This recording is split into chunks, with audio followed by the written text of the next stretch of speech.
Hello, welcome back to the channel. It's another beautiful, bright, sunny day. Well, not so bright, it's partially cloudy day here in eastern North Carolina. And today we're going to conclude the garden tour, the late spring garden tour, starting here in the orchard. We're going to get to a lot, and hopefully this video won't be that long, but we will conclude in the vegetable garden, which I know is the most exciting for a lot of you, even though there's not that much going on, but later in the year. If you haven't subscribed, please subscribe. Click that bell icon to be notified of when I do post up a new video. This way, when I do put up the summer garden tour, you'll be able to see that, or at least be notified, so you can then decide whether you want to see that or not. Also, real quick, if you'd like to help support the channel, please check out the links below. I have merchandise for sale. There's Amazon affiliate links. There's something else. Oh, if you like the music I use in my videos, there's a link for Epidemic Music. And if you subscribe to them, even for 1 month, I get 1 month free. So that's a wonderful thing. Anyways, let's get on with the garden tour and enough of the sales pitch, right? So I'm standing here next to my Red Jonathan apple. I bought this as a bare root plant from Arbor Day Foundation, I believe. I think it was like $5, $10, something like that. It basically was just a stick. Had it in a pot for a while, got it planted out earlier this year. I think I might have made a video about that. If not, sorry. I did make a video, I believe in January, of me planting out my larger apple tree, which we'll get to in a second. This one has this little fence I made around it with the stakes, and I don't know if you can see it in the video, it has some twine, and it's just enough to keep the deer off of it because the deer came by, it was leafing, it was looking beautiful, and the deer came by and they ate most of the leaves. Thankfully, they left some of the bottom leaves alone. And the plant is healthy enough that it then created new buds and new leaves and stems. So it's doing that right now. The tree is a little crooked, and I could take the time, effort, and energy to straighten it out, but why? I'm gonna have a crooked apple tree, darn it. Because it's my tree. Now let's go look at the other apple tree here in the orchard. Now this is the apple tree that I planted out, I believe in January. I bought it last year. I kept it in a pot close to the house all of last year. I tendered it, I babied it, and then I decided in January, while the tree was dormant, it was the appropriate time to move it out here to the orchard, get it into the ground. This is a Gala apple tree. Yes, it's Gala. I have to check the tag there. Gala apple tree. It had beautiful blooms in the springtime. Those are obviously all gone. The deer, strangely enough, I don't think have touched this tree at all. No nibbling, no picking at the leaves. So yay, and I don't need to put a fence around it. I'm sure once this thing starts producing fruit in a few years, then the deer will probably come by and, obviously try to pick the fruit off and all that good happy stuff, but I will deal with that at that point in time. Other than these two apple trees, there's nothing else here in the orchard, but there will be, because if you watched part one, you saw that I got a fig tree. So the fig tree will be going in soon, probably this week. I'll try to film that. And my wife found 2 peach trees over at the local nursery, so we'll probably pick those up and plant those as well. They'll go directly here in the orchard. I just have to dig out big holes and put in lots of compost. And Lowe's, instead of sending me compost a few orders ago, sent me 30 bags of soil improver, which is it's like a wood chip. I'm sure there's other stuff in there, but I've been using those instead of returning them. I just figured, you know what, I'll find a use for them. And when I'm digging a hole for a lot of these trees, I'm just going to be putting that into the ground and mixing it with as much as I can into the native soil. That'll help the native soil because, again, it's compacted. It's like a silty clay. It's no bueno. Essentially, the plants wind up then sitting in a bowl if we get a heavy enough rain, or heaven forbid a hurricane. Again, because then the water just sits on the ground and it doesn't go away as quickly as it should. And then no plant likes to be submerged underneath water unless you have an aquatic plant. None of these plants are aquatic, so that's the thing. I am going to continue as always to try to improve the ground soil all around the property as much as I can. In fact, I have gypsum in a bag that I need to start putting down around some of the other plants, and even in fact like this apple tree here. Not necessarily the other apple tree, because that is already in ground that's been broken up because there was a tree there once upon a time, another type of tree with lots of undergrowth.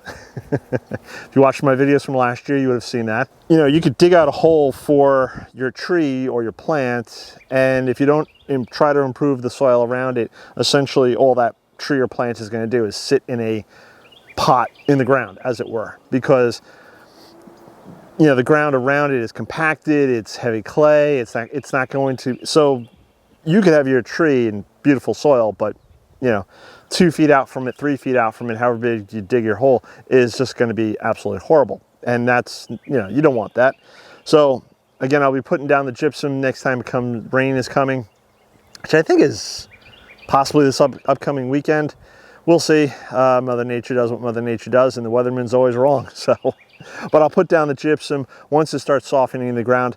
I have garden compost that I'm then going to put down, and again, all of that winds up getting worked into the ground, and eventually the soil starts improving, and next thing you know, it drains better.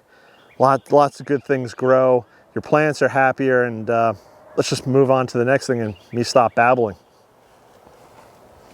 Again, if you saw my videos from last year, you would have seen that this is the back corner of the orchard, and I spent a lot of time trying to clear out all this undergrowth. But if you can see now at the base of my feet here, there's a lot of stuff trying to grow up, even through the wood chips I had planted out. Planted out, put out. Woo! I took a bunch of wood chips, I put them on the ground. There's stuff growing through the wood chips. So I'm going to try to continue to manage this area by, you know, taking out the little stuff. This green growth right here, this is all wax myrtle.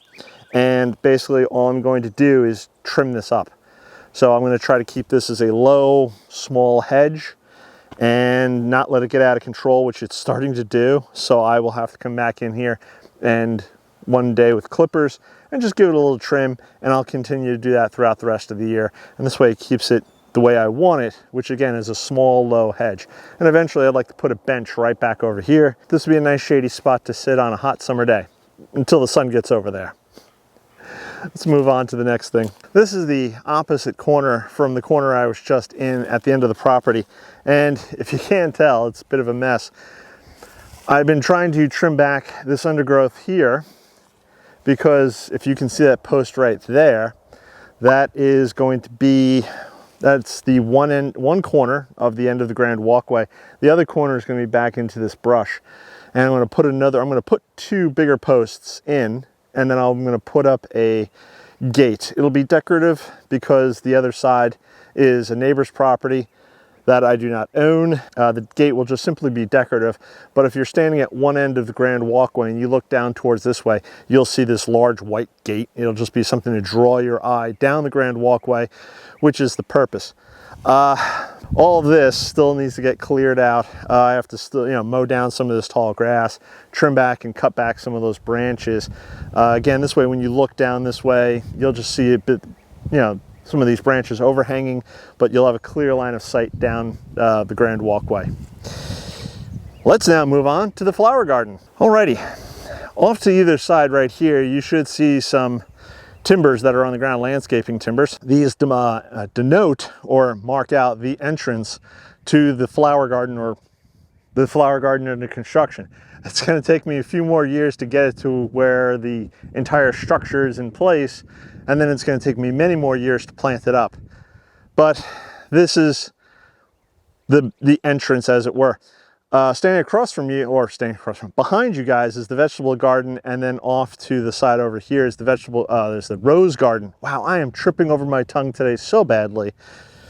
So let me now show you what's planted up into these beds, and then we'll get to the rose garden, and then we'll wrap it up with the vegetable garden. Okay, so here's the one bed off to one side. And if you guys need any clarification, or if you can't imagine or figure out where all this stuff is, feel free to go over to growinggreenfinger.com, and there you'll, under the garden tab, I believe it is, at the top of the page, you'll see a map of the garden, and this way maybe you'll get a better idea. So right now, I just have a few boxwoods in the corners, and eventually I'm going to have boxwoods going all along the back here and the side. And here, right here, this 8-foot timber right here, there'll be the flower beds will extend out like this towards the road. So But for right now, this is the dahlia beds, or the dahlia garden. And I have several baby yellows. I have some inflammations. I have a type that I can't pronounce. It's like Japanese, it's difficult. I think that's Winky Kernel in the back, right there. Right here we have Arabian Nights, more Winky Kernel, and I have many more in the greenhouse that need to get planted out, and as you can see, I have lots of bed space to do that in. I don't think I'm going to be filling this bed this year because I've had some dahlia failures, but maybe next year. We'll see how things go. Let's go to the other side. This bed needs to be filled, but there's these two, let's call them kidney-shaped spaces. I just planted the last of the 500 gladiolas that my wife bought into these two pits, as it were, and I filled them up with compost. The grassy area I'm going to cover with cardboard, maybe later today. And then I'll be putting 3 inches or so of compost on top of that. And hopefully by the end of the week, maybe even planting into this space. And once I do, these stakes that you see here, these stakes will come out. They're only there just to denote to me where the spaces are, because once I fill it in, with the compost, I won't be able to tell where I put stuff, and I don't want to plant something in an area where the gladiolas are. Then we have this corner. This corner I put in last year. I believe it was last summer, maybe, yeah, last summer. And right up front, we have some asters. Now, these guys were flowering, but then they seem to have stopped, which is fine. They're putting on growth. Everything looks good. This is a penstenum. I cannot remember for the life of me what the variety is. And then we have 4 pineapple lilies. That's these big guys. They may not throw up a plant flower this year because I replanted them in the early spring. So, but we'll see. If we get lucky, they will throw up a flower spike and it'll be wonderful. Then we have some sedums. Next to the sedums, we have blue glow globe thistle. I grew those on from seed. Some boxwoods in the background, a pallet of compost which needs to go onto the ground. Just spoke about that.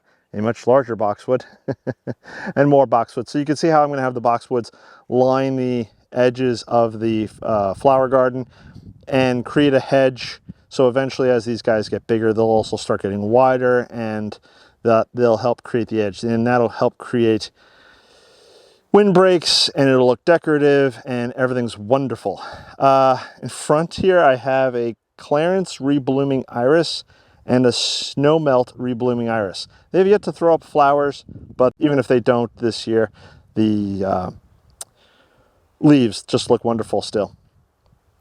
Over here, I have a couple of Echinacea that I bought from Lowe's last year, and one is called White Swan. That's this one that's just starting to put up its flowers. And then this one is, I believe, Lemon Improved.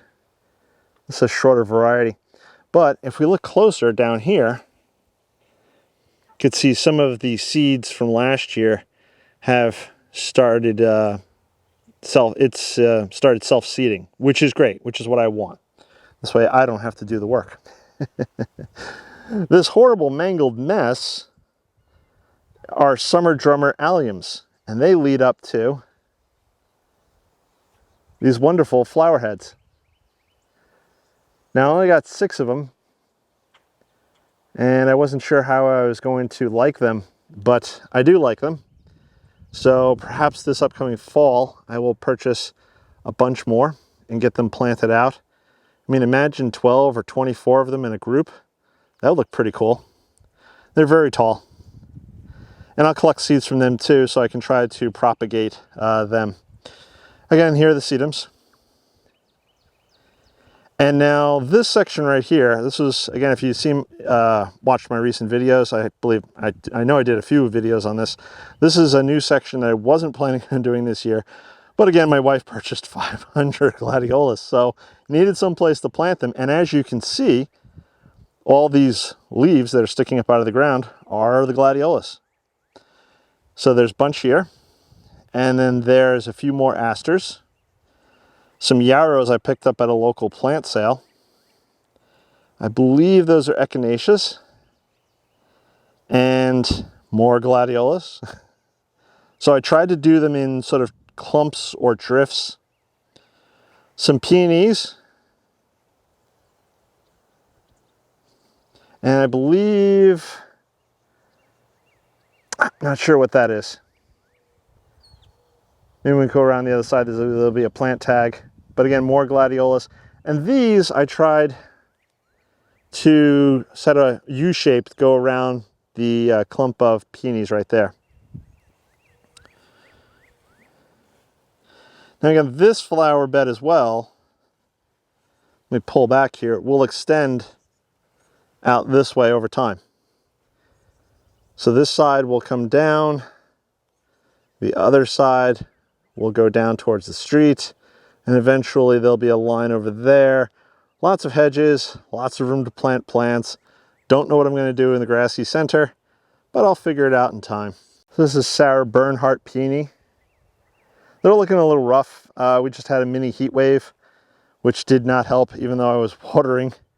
And this one's Festive Maxima Peony. And I don't see a plant tag on that guy. I want to say it was a Peony, but I'm not going to swear to it. If you think you know what it is, please leave a comment below. And right in front here, there's these little guys. I don't know if you can make that out. And they are, or going to be, Oxide sunflower daisies, I believe. Oxide sunflower daisies, yeah. So they should also help fill in these spaces. And I have quite a few in here too. And I'm hoping is that in time, hopefully before the end of the summer, they all start filling in, and this whole space should just be a mass of green, all filled in, all looking good. And you know, the tighter I can get the planting to, which is my eventual goal, the less weeding I have to do, because either A, I won't see the weeds, or B, there won't be enough room for the weeds to grow. Okay, hopefully I'm in frame. We'll do a close-up of all the plants to begin in a minute. First, I just wanted to show you that this is all I've completed so far of the rose garden. There are 6 roses planted in here. There's going to be a row of privets along the back side, and various other plants in the front here. I do actually have, I believe, I have a hibiscus that I think I'm going to plant over here. Now, these bamboo stakes that hopefully you see in the shot, they are basically being used to keep the deer out of the rose garden, or out of the rose beds here, I should say. They're not tied together. There's no, I mean, I can easily step between them. It's not a big deal, but this is enough of a boundary for the deer that they don't go in here. They look for easy food. They don't want to struggle or deal with trying to get in between these bamboo stakes, so they don't bother. Thus, my roses now, for the first time in a while, are able to grow without being harassed by deer. Again, I'll show you a close-up of that in a second. The black fabric is the section that hopefully I will be getting to next year. So right now the black weed fabric is down and it's killing all that grass that's underneath it. This is just the first section that I started last year. I did plant a few more things out this year, and then again, the black fabric I will continue next year. Let me give you a close-up of the plants now. Now, you may notice right along here, I have some very small boxwoods, and the plan or the idea is that, again, these will all grow, and I want to have a low hedge along the front, along all the edges, the front edges of the beds. Now, I don't have any, there's no boxwoods here. I need to do that eventually, but a low front hedge, and that'll give it more of a formal look. Along the back side here, you could see the golden ticket privets, and yeah, they get shorter because these are the newer ones back here. These are the older ones. These, I think, 3 or 4 of the first ones I planted. So they're bigger. And eventually I'd like them to be as tall as the fence posts right there, if not maybe a little taller. If they grow through the wire mesh there. That's fine too. I will trim them on the other side. It'll hide the fence. Everything will look wonderful. So here's my Mr. Lincoln Rose. He's been through a lot. He's been nibbled on by deer, but he has survived. And I just noticed, let me see if I can pull this closer for you. We are getting some flower buds, which is exciting. I love the red flower on the Mr. Lincoln Rose. This big empty space right here, I had 3 large Gara, and they're all gone. They were doing well last year, and then this year they just seemed to roll over and die. It wasn't the frosts, because they died way after the frosts, but either way, I now have room to plant something new and much weeding to do. But this is not a weed right here. This is, the name eludes me, but it has these cute little white flowers on it. And next to that is an aster with grass shooting out of the bottom, so I'm gonna have to take care of that. More irises, and this one iris is now throwing up a flower, which is awesome. I'll have to take pictures of that and post it on Instagram. Here is a Dwarf Yupon. This is a native plant. It's much like a boxwood. And if it grew very fast, I would put it everywhere, but it doesn't. It grows very slowly. So next to it is another rose. The tag is on the bottom. I'm not going searching for the label at this moment, but it's much bigger and much healthier looking than it was earlier in the year when the deer nibbled at it. This is a sprinter boxwood. It's doing quite well. And then over here we have some peonies. There's a Sandra Bernhardt, Dutchy, Des Moines, and Carl Rosenfeld.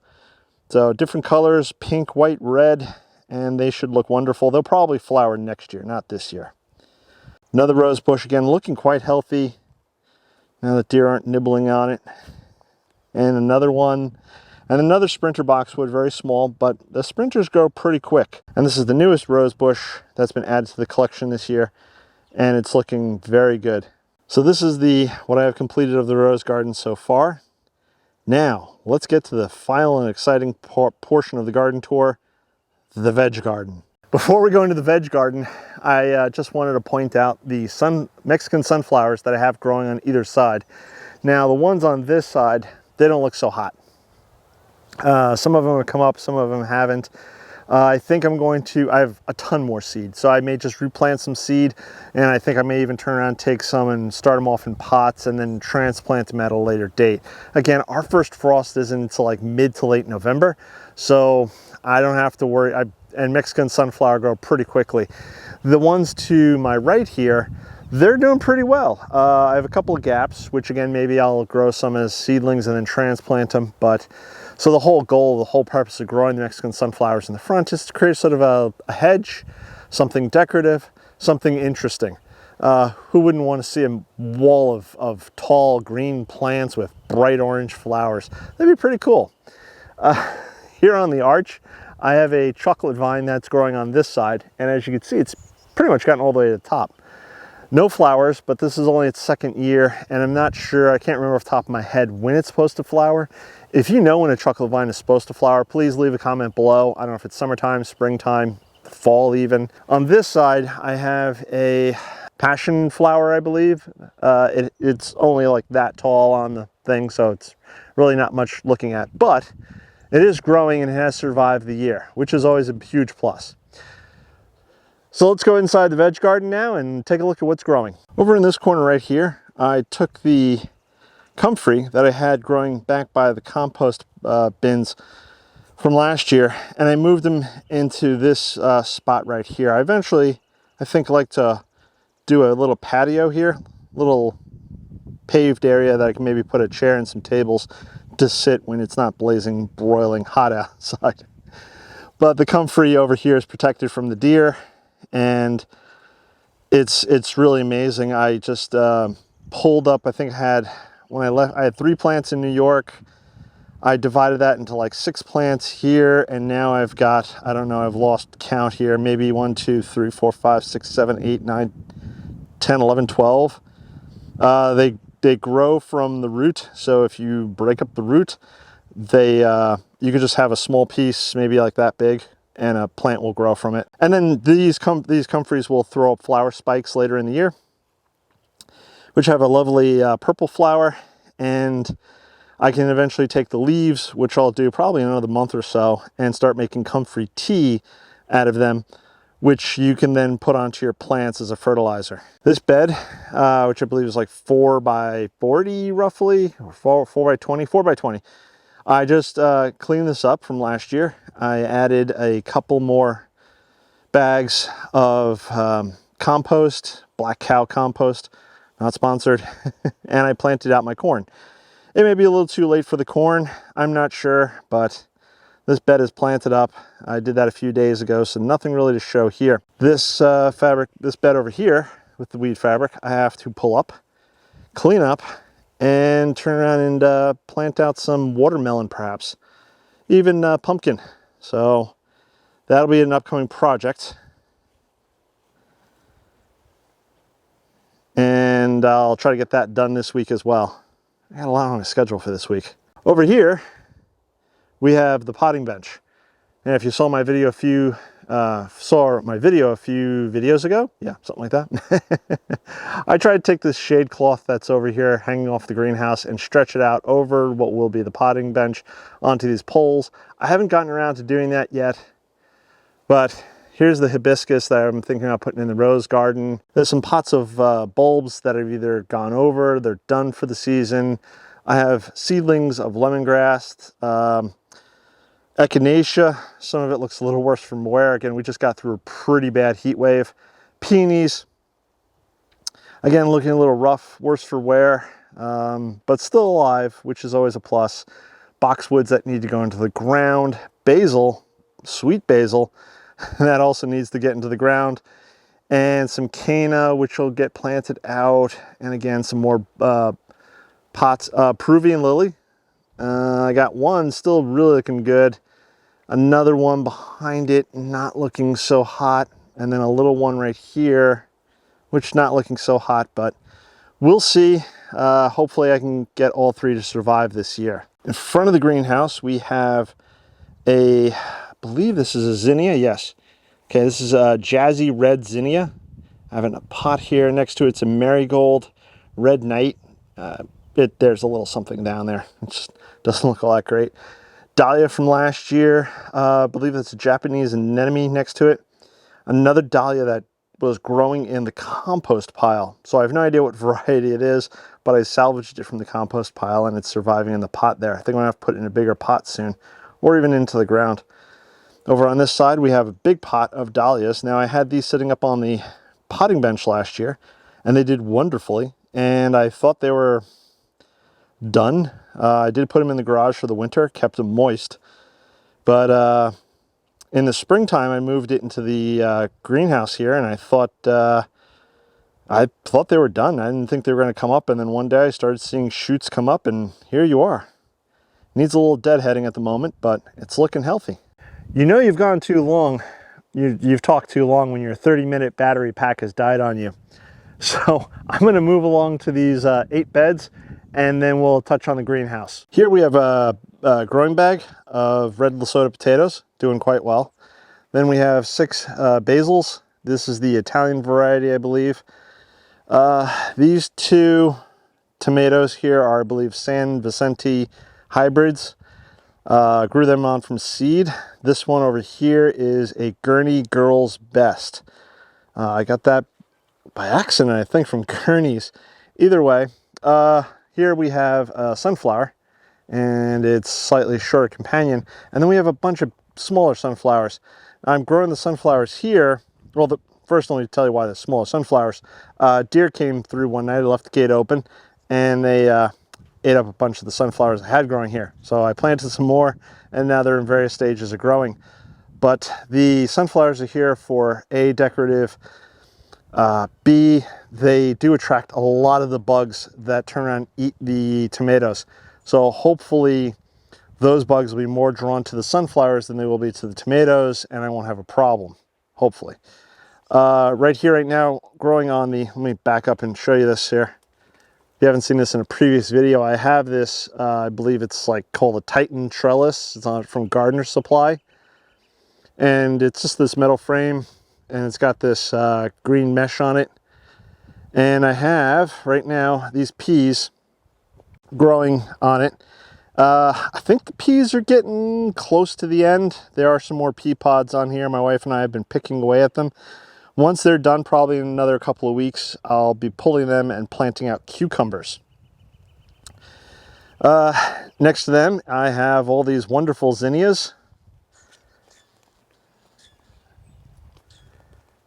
They're pretty nice to look at, and my wife's already been harvesting flowers. This bed right here needs to be reworked. I have a rogue potato. But it needs to be reworked. I'm going to work all these grass clippings into the bed, and I'll add some more black cow to it. And then I'll be planting something else out into this. Not sure what yet, because this bed also will be getting repurposed soon. I planted 3 varieties of garlic, and this one is California Soft Neck. Now it looks dead because, well, it pretty much is. The bulbs are done. That means basically when your tops die back, you're ready to harvest, and I'm definitely ready to harvest. And as you can see, these guys are starting to go over. So I'll be pulling all these garlic bulbs up and then reworking this bed for planting something else. I still have some potatoes to plant, and I have more tomatoes, and I have more basil, and I should get to plant more parsley. So there's plenty to go into these beds. Over here, this was supposed to be a whole bed of zinnias to try to attract aphids and whatnot, but it didn't quite work out. I do have a few growing, but not the whole bed. So I may wind up either just wiping the whole thing out, starting over, or leaving the few that are growing and planting something else amongst it. Here we have a bed of onions. Now these guys, hold on one second, I'll tell you. These are Walla Wallas, and last year I think I had 2 successfully grow up to be full-size onions. So I'm giving them another try, and right now they're looking pretty good. And over here I have candy hybrid onion.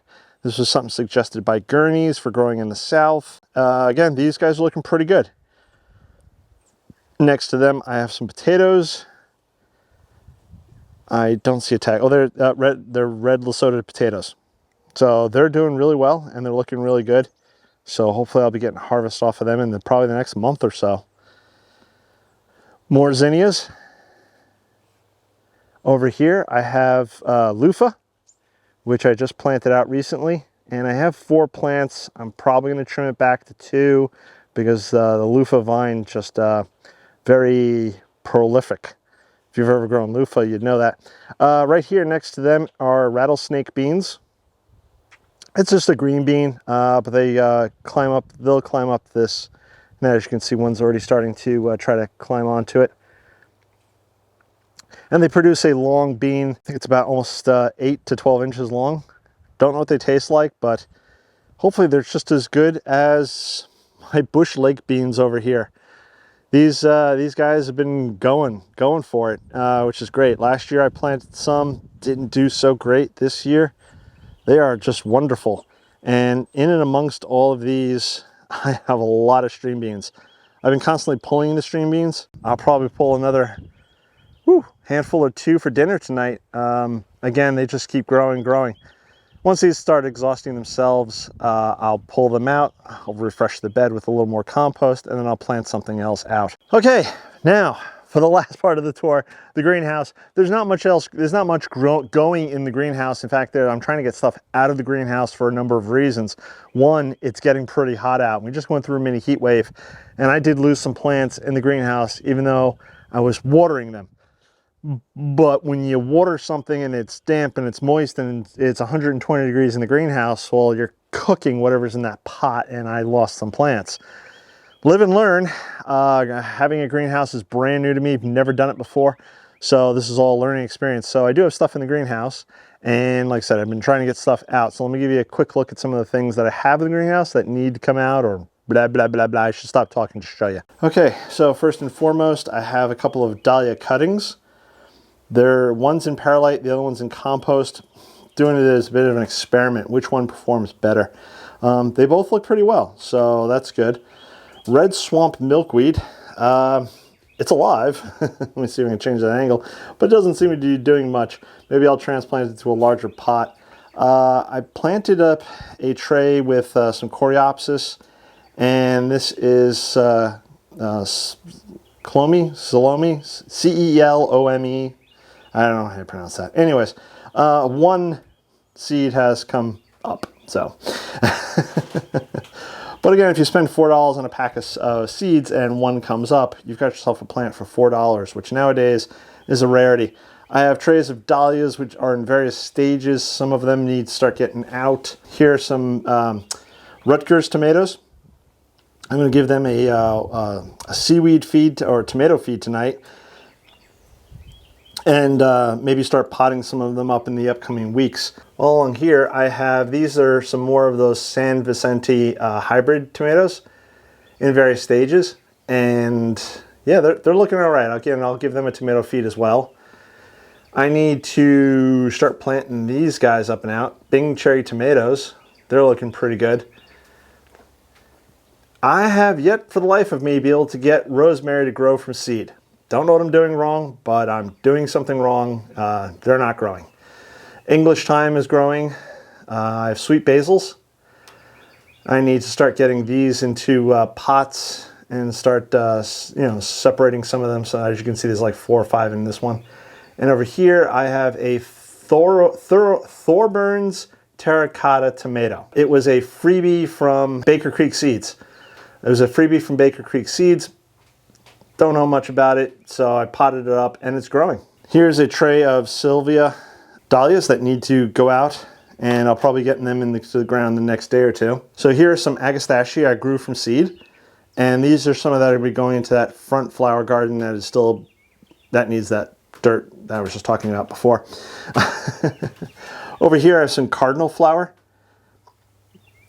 and they're doing quite well. And again, these will also go into that front flower bed. And behind I have some lemongrass, and I need to divide that, get it in individual pots or into the ground. There's a couple of boxwoods here. I put these into the greenhouse as a bit of an experiment. I'm pretty sure they'll be able to handle the heat in here. Again, they're in the shade, so we'll see how they do overall. If they do well, then maybe I'll bring more boxwoods in here to grow on under the shade cloth. All right, so that's going to conclude the garden tour for today. Thank you for watching. Thank you for old subscribers, new subscribers. Please tell your friends, families, loved ones. There's so much still happening. I have stuff in the greenhouse that needs to go out into the ground. I'm going to try to film that. I have a fig tree which I need to plant out, along with maybe the peach trees if I get them in time. They're going to be going out into the orchard. And yeah, I know what you're thinking. I'm crazy for planting stuff out when it's getting to, 85, 90 degrees, but you can do it. You just have to keep these plants well watered and nurtured, and then the plants will grow on. But I want to get them while the garden center has them. And obviously my wife, she got the fig tree already, so that needs to go on the ground. Can't stay in the pot. If you haven't subscribed, please subscribe. Click that bell icon to be notified. If you like a snazzy t-shirt that isn't soaked in sweat, feel free to check out the links below. Buy yourself a t-shirt. I'm going to try to come up with some new designs this year and hopefully get them up onto the site. If you have any ideas for t-shirt designs, please hit me up in my email, jason@growingagreenfinger.com, and let me know if you have any ideas for a t-shirt design. I'm always open to suggestions. Listen, you're tired of listening to me. I'm tired of talking. I'm going to catch you on the next one. Bye-bye.